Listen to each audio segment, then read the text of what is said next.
ಕೆಲವು ಹೋರಾಟವನ್ನ ಮಾಡಬೇಕಾದ್ರೆ ಅದನ್ನ ಗಬ್ಬೆಬ್ಬಿಸಬೇಕು ಅಂತಾನೆ ಪ್ರಯತ್ನ ಪಡ್ತಾರ ಗೊತ್ತಾಗೋದಿಲ್ಲ. ಕಾಕ್ರೋಚ್ ದೊಡ್ಡ ಮಟ್ಟದಲ್ಲಿ ಹೋರಾಟವನ್ನ ಮಾಡಕ್ ಮುಂದಾಗಿತ್ತು ಸಿಜೆಪಿ, ಕಾಕ್ರೋಚ್ ಜನತಾ ಪಾರ್ಟಿ. ನಿನ್ನೆ ಆ ಹೋರಾಟವೂ ಕೂಡ ಆಯಿತು. ಆದರೆ ಇವತ್ತು ಇನ್ನೊಂದು ರೀತಿಯಾದಂಥ ಹೋರಾಟವನ್ನ ಕಾಂಗ್ರೆಸ್ ಮಾಡಕ್ಕೆ ಶುರು ಮಾಡಿತು. ಆ ಕಡೆಗೆ ಆಮ್ ಆದ್ಮಿ ಪಕ್ಷ, ಈ ಕಡೆಗೆ ಕಾಂಗ್ರೆಸ್ಸು.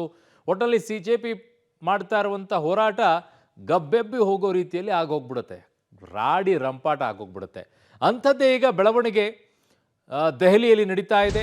ತಾರಕಕ್ಕೇರಿದೆ ನೀಟ್ ಅಕ್ರಮ ದಂಗಲ್. ಈಗ ಪ್ರಧಾನಿ ನಿವಾಸದ ಬಳಿ ಕಾಂಗ್ರೆಸ್ ಪ್ರತಿಭಟನೆಯನ್ನ ಮಾಡ್ತಾ ಇರೋದು. ಮೋದಿ ನಿವಾಸದ ಬಳಿ ಪ್ರತಿಭಟನೆಗೆ ಕಾಂಗ್ರೆಸ್ಸಿಗರು ಕೂತಿದ್ದಾರೆ. ರಾಹುಲ್ ಗಾಂಧಿ ಮನವೊಲಿಕೆಯಲ್ಲಿ ಕೇಂದ್ರ ಸಚಿವ ಜಿತೇಂದ್ರ ಸಿಂಗ್ ಇರೋದು. ಪ್ರತಿಭಟನೆ ಕೈಬಿಡುವಂತೆ ರಾಹುಲ್ ಗಾಂಧಿಗೆ ಮನವಿ ಮಾಡ್ತಾ ಇದ್ದಾರೆ.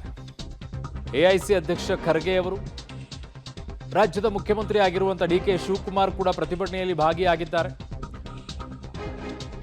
ಪ್ರಧಾನಿ ಹಾಗೂ ಅಮಿತ್ ಶಾ ಅವರನ್ನ ಜೊತೆಗೆ ಧರ್ಮೇಂದ್ರ ಪ್ರಧಾನ್ ಅವರ ರಾಜೀನಾಮೆಗೆ ಇಲ್ಲಿ ಬಿಗಿಪಟ್ಟನೆ ಹಿಡ್ಕೊಂಡು ಕೂತಿದ್ದಾರೆ. ಸ್ಥಳಕ್ಕೆ ಪ್ರಧಾನಿ ಕಾರ್ಯಾಲಯದ ಸಚಿವ ಜಿತೇಂದ್ರ ಸಿಂಗ್ ಅವರು ಭೇಟಿಯನ್ನ ಕೊಟ್ಟು ಪ್ರತಿಭಟನೆಯನ್ನ ಕೈಬಿಡುವಂತೆ ಮನವಿಯನ್ನ ಮಾಡಿಕೊಳ್ತಾ ಇದ್ದಾರೆ.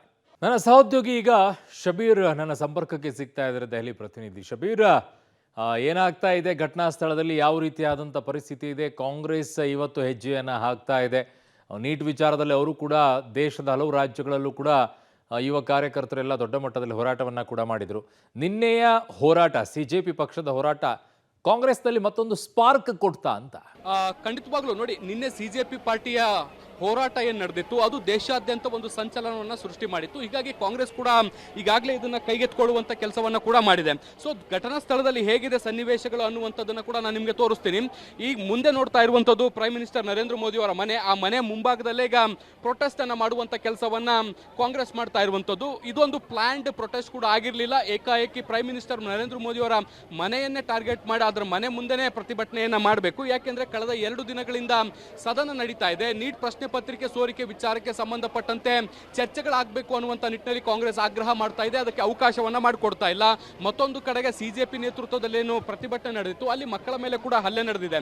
ಸೊ ಹೀಗಾಗಿ ಎಲ್ಲ ವಿಚಾರಗಳನ್ನ ಖಂಡಿಸಿ ಇವತ್ತು ಕಾಂಗ್ರೆಸ್ ಪ್ರತಿಭಟನೆಯನ್ನ ಮಾಡ್ತಾ ಇದೆ. ಈಗಾಗಲೇ ಅರ್ಧದಷ್ಟು ಕಾರ್ಯಕರ್ತರನ್ನ ವಶಕ್ಕೆ ತೆಗೆದುಕೊಂಡು ಹೋಗಿರುವಂತದ್ದು ಮುಂಭಾಗದಲ್ಲಿ ಕೂಡ ನೀವು ಗಮನಿಸಬಹುದು. ಒಂದು ಕಡೆಗೆ ಪ್ರತಿಭಟನೆ ನಡೀತಾ ಇದ್ರೆ ಮತ್ತೊಂದು ಕಡೆಗೆ ದೊಡ್ಡ ಪ್ರಮಾಣದಲ್ಲಿ ಡೆಲ್ಲಿ ಪೊಲೀಸ್ ಮತ್ತೆ ಕೇಂದ್ರದ ಮೀಸಲು ಪಡೆಗಳನ್ನು ಕೂಡ ಇಲ್ಲಿ ಬಳಕೆ ಮಾಡಿಕೊಳ್ಳುವಂತ ಕೆಲಸಗಳನ್ನು ಕೂಡ ಮಾಡಲಾಗ್ತಾ ಇದೆ. ಪೊಲೀಸರಿಗೂ ಕೂಡ ಸಣ್ಣ ಮಾಹಿತಿ ಕೂಡ ಇರಲಿಲ್ಲ. ಆರಂಭದಲ್ಲಿ ದೊಡ್ಡ ಪ್ರಮಾಣದ ಸೆಕ್ಯೂರಿಟಿಯನ್ನು ಕೂಡ ಇಲ್ಲಿ ನಿಯೋಜನೆ ಮಾಡಿರಲಿಲ್ಲ. ಆದ್ರೆ ಯಾವಾಗ ಪ್ರತಿಭಟನೆ ತೀವ್ರ ಸ್ವರೂಪವನ್ನು ಪಡ್ಕೊಳ್ತೋ, ದೆಹಲಿಯಲ್ಲಿದ್ದಂತ ಕಾಂಗ್ರೆಸ್ನ ಬಹುತೇಕ ಎಲ್ಲಾ ನಾಯಕರುಗಳು ಕೂಡ ಈ ಒಂದು ಪ್ರತಿಭಟನೆಯಲ್ಲಿ ಭಾಗಿಯಾಗಿದ್ದಾರೆ. ಸೊ ಹೀಗಾಗಿ ಹೈ ಸೆಕ್ಯೂರಿಟಿಯನ್ನು ಕೊಡುವಂತ ಕೆಲಸವನ್ನ ಕೂಡ ಮಾಡಲಾಗ್ತಾ ಇರುವಂತದ್ದು. ಈಗಾಗಲೇ ಅರ್ಧದಷ್ಟು ಕಾರ್ಯಕರ್ತರನ್ನ ಕೂಡ ಇಲ್ಲಿಂದ ಕರೆದುಕೊಂಡು ಹೋಗುವಂತ ಕೆಲಸಗಳಾಗಿದೆ.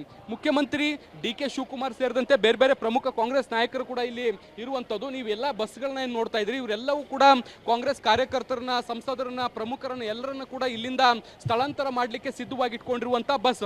ಒಂದು ಹಂತದವರೆಗೂ ಕೂಡ ಈಗ ಪ್ರತಿಭಟನೆಗೆ ಅವಕಾಶವನ್ನ ಮಾಡಿಕೊಡ್ಲಾಗುತ್ತೆ. ಅದಾದ ಬಳಿಕ ಸ್ಥಳಾಂತರವಾಗದೇ ಇದ್ರೆ ಒತ್ತಾಯ ಪೂರ್ವಕವಾಗಿ ಅವರನ್ನ ವಶಕ್ಕೆ ತೆಗೆದುಕೊಳ್ಳುವಂತ ಸಾಧ್ಯತೆಗಳಿದಾವೆ. ಪೊಲೀಸರನ್ನ ಕೂಡ ಈಗ ಸಂಪೂರ್ಣವಾಗಿ ಜಮಾವಣೆ ಮಾಡುವಂತ ಕೆಲಸವನ್ನ ಕೂಡ ಮಾಡಲಾಗಿದೆ. ಕರ್ನಾಟಕದಿಂದ ಕೂಡ ಕೆಲವರು ನಾಯಕರು ಬಂದಿದ್ದಾರೆ, ಮಾತಾಡ್ಸೋಣ. ಸರ್, ಈಗ ಸಿಎಂ ಎಲ್ಲ ಕೂಡ ಪ್ರತಿಭಟನೆ ಮಾಡ್ತಾ ಇದ್ದಾರೆ, ನೀವು ಕೂಡ ಬಂದಿದ್ದೀರಿ ಇಲ್ಲಿ, ಏನ್ ಹೇಳ್ತೀರಿ ಪ್ರತಿಭಟನೆ? ಸರ್, ಇದು ಪ್ರಜಾಪ್ರಭುತ್ವದ ಕೊಗ್ಗಲೆ. ಇವತ್ತು ಈ ನಮ್ಮ ನಾಯಕರಾಗಲಿ ಪೊಲೀಸ್ಗಳಾಗಲಿ ಯಾರೇ ಆಗಲಿ ಮೊದಲು ಒಂದು ದಿವಸ ಯುವಕರಾಗಿದ್ದ ಆ ಯುವಕರು ಭವಿಷ್ಯನ ಚಿಕ್ಕದ್ರಲ್ಲೇ ಮೊಟಕಿದ್ರೆ ಇವತ್ತು ಈ ಮಟ್ಟಕ್ಕೆ ಬೆಳೆಯೋಕ್ಕಾಗ್ತಾಯ್ತಾ? ನಾವು ಯಾರು ಕ್ರಿಮಿನಲ್ಸ್ ಅಲ್ಲ, ಟೆರರಿಸ್ಟ್ ಅಲ್ಲ. ನಿನ್ನೆ ಪಬ್ಲಿಕ್ ಟಿವಿಲಿ ನಾನು ರಂಗಣ್ಣ ಅವ್ರು ಮಾತಾಡಿದ್ದು ನೋಡಿದೆ. ಅದು ರಾಜಕೀಯ ಸ್ವರೂಪ ತಿರುಗೋದಲ್ಲದೆ ಯುವಕರಿಗೋಸ್ಕರ ಅಂತ ಅವರು ಧ್ವನಿ ಎತ್ತಿದ್ರು. ನಾವೇನು ಕೇಳ್ತಾ ಇದ್ದೀವಿ? ಧರ್ಮೇಂದ್ರ ಪ್ರಧಾನ್ ಅವರು ಈ ನೀಟ್ನ ಸೃಷ್ಟಿ ಮಾಡಿದ್ಯಾರು? ಕೇಂದ್ರ ಸರ್ಕಾರ ಹಾಗೂ ಅದರ ಖಾತೆ ಯಾವುದು, ಎಜುಕೇಷನ್ ಖಾತೆ. ನಾವು ಅದನ್ನು ಧರ್ಮೇಂದ್ರ ಪ್ರಧಾನ್ ಅವರು ಜವಾಬ್ದಾರಿ ಹೊಡೆದು ಇನ್ಯಾರು ಹೊರಕ್ಕೆ ಸಾಧ್ಯ? ನಾವು ಇನ್ನೇನು ಮಾಡಿದ್ವಿ? ಯಾರಾದರೂ ಬ್ಯಾರಿಕೇಡ್ನ ವೆಲ್ಡಿಂಗ್ ಮಾಡೋದು ನೋಡಿದ್ದೀರಾ ಸರ್? ಬ್ಯಾರಿಕೇಡ್ನ ವೆಲ್ಡಿಂಗ್ ಮಾಡೋದು ನೋಡಿದ್ದೀರಾ? ಸಂಸತ್ತಲ್ಲಿ ಸ್ಟೂಡೆಂಟ್ಸ್ ಹತ್ರ ಗನ್ನ ಪಾಯಿಂಟ್ ಮಾಡ್ತಾ ಇದ್ದಾರೆ. ನಾವು ಈಗ ನಮ್ಮ ನಾಯಕರಾದಂಥ ಡಿ ಕೆ ಶಿವಕುಮಾರ್ ಕರ್ನಾಟಕದಿಂದ ನಮ್ಮಂಥ ನೂರಾರು ಯುವಕರೊಂದಿಗೆ ಬಂದು ಇಲ್ಲಿ ಪ್ರೊಟೆಸ್ಟ್ ಮಾಡ್ತಾ ಇದ್ದಾರೆ. ಬಹುಮುಖ್ಯವಾಗಿ ಇವತ್ತು ರಾಹುಲ್ ಗಾಂಧಿ ಅವರ ನೇತೃತ್ವದಲ್ಲಿ ಹಾಗೂ AICC